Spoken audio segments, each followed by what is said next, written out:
Bonjour et bienvenue sur la chaîne de Puffinstrike, le spécialiste de la randonnée nautique en dériveur léger. Début de l'automne, qui dit début de l'automne dit aussi saison d'hivernage pour la plupart des gros bateaux dans le cadre d'une plaisance un peu plus traditionnelle comme on peut trouver derrière moi. Ici donc je suis au sein du port de plaisance de l'Abervrac. Parce que vous voyez bien derrière moi, il y a une partie des bateaux qui sont hivernés à sec et d'autres sur l'eau. Mais ça représente quand même beaucoup de contraintes et beaucoup d'argent.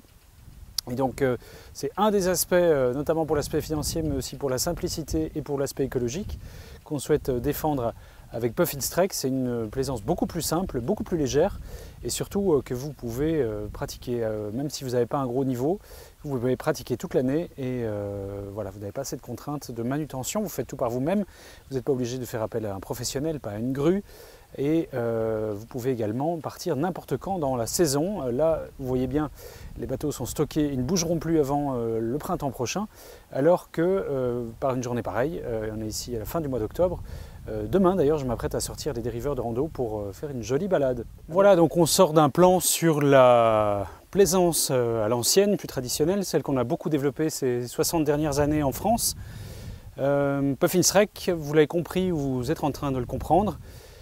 C'est plutôt une plaisance plus légère, plus respectueuse de l'environnement, plus simple, plus accessible à tous matériellement, financièrement, et donc aussi voilà, plus facile à mettre en œuvre et à utiliser. Et surtout, ça permet d'illustrer la démarche très simple du bateau.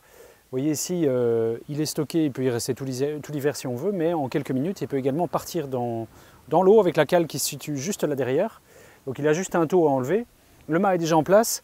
La petite remorque, il l'attelle à sa voiture ou il le dépose dans l'eau à la main. Et il est parti pour une jolie balade, un peu quand il le veut, pour 30 minutes, 1 heure, plusieurs jours, peu importe. Donc c'est voilà, quelque chose qui est encore assez peu connu en France, mais qui a beaucoup été développé notamment avec le Chasse-Marée, le magazine à Douarnenez, depuis 40 ans. Et une pratique qui existe au Royaume-Uni par contre depuis bien longtemps. Pour les Anglais, c'est tout à fait traditionnel et naturel de pratiquer le dériveur, mais donc là c'est important. Vous voyez bien, ça c'est le voile aviron, c'est un peu extrême dans la logique de Puffinstrike, mais on peut aller voir juste après ce que vous connaissez déjà avec les clubs de voile, c'est-à-dire plutôt des catamarans et des dériveurs de course, de régate. Voilà, l'idée c'est de montrer que on peut avoir des dériveurs, des bateaux très légers, et malgré tout, et pas uniquement dans la logique des écoles de voile ou de la régate, de la course, mais bien de la balade, et donc des choses beaucoup plus faciles, et surtout dans lesquelles on n'est pas mouillé, donc on n'est pas obligé de porter toujours une combinaison néoprène. Ici donc vous aurez reconnu le laser, le petit dériveur laser, encore des Jeux Olympiques de Paris, qu'on voit partout dans le monde depuis 50 ans, et donc l'archétype du bateau de course, de régate, qui est à l'opposé donc des bateaux de Puffinstrike, des dériveurs de randonnée et de balade côtière, et surtout qui sont accessibles à tous, alors que si, voilà, il faut quand même un peu d'entraînement avant de pouvoir le maîtriser.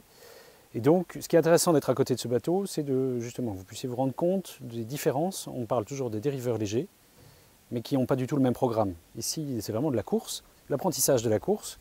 En école de voile ou aux Jeux Olympiques, c'est pareil, c'est le même bateau, donc qui ressemble plus à une planche à voile ou un kayak. On est très près de l'eau, on est très mouillé, c'est très instable, ça bouge dans tous les sens. Et c'est assez technique, il faut vraiment voilà, s'entraîner, régler la voile avec beaucoup de précision. On voit, hein, c'est très plat, il y a beaucoup de réglages partout, c'est assez peu accessible au commun des mortels. Donc c'est la grande différence avec Puffinstrike, hein. Vous vous souvenez, les bateaux que je présente en vidéo sont des bateaux beaucoup plus joufflus, beaucoup plus hauts sur l'eau, avec des bancs beaucoup plus confortables, mais malgré tout, toujours des dériveurs, donc avec les mêmes principes, hein. On peut les poser sur des chariots de mise à l'eau comme ça, sur une cale, et puis se débrouiller tout seul pour aller et venir. Donc on a tous les avantages du dériveur, sans les inconvénients du dériveur sportif. J'en profite en étant ici également pour bien parler de cette logique dont on parle depuis le début, qui est celle des ports de plaisance, beaucoup développée en France. Pourquoi il est intéressant d'avoir un dériveur de rando plutôt qu'un voilier habitable? Pour plein de raisons, mais notamment une raison financière, ce qui n'est pas négligeable aujourd'hui, avec ces périodes d'inflation, etc. C'est que ça coûte évidemment assez cher à l'achat, un bateau habitable, mais surtout à l'usage. Rien qu'une place de port, c'est entre 2 et 3 000 euros pour une taille moyenne, 7-8 mètres à peu près. Donc c'est énorme, et vous n'avez pas encore payé les frais d'entretien, c'est-à-dire grutage, anti-fouling, etc. Donc vous pouvez avoir des frais pour un bateau assez petit, c'est-à-dire 7 mètres à peu près, 7-8 mètres, qui sont de 2 à 10 000 euros par an, rien que pour l'entretien et avant même de pouvoir l'utiliser. Donc oui, effectivement, c'est assez éloquent. Rien qu'une année de possession d'un bateau habitable vous permet d'acheter un dériveur de randonnée chez Puffinstrek ou ailleurs qui, lui, pourra durer aussi longtemps, c'est-à-dire 10, 20, 30 ou 40 ans si vous ne changez pas de programme de navigation, et qui nécessitera quasiment aucun entretien, et surtout qui vous permettra de vous séparer de tout usage d'infrastructures portuaires. Allez, à bientôt!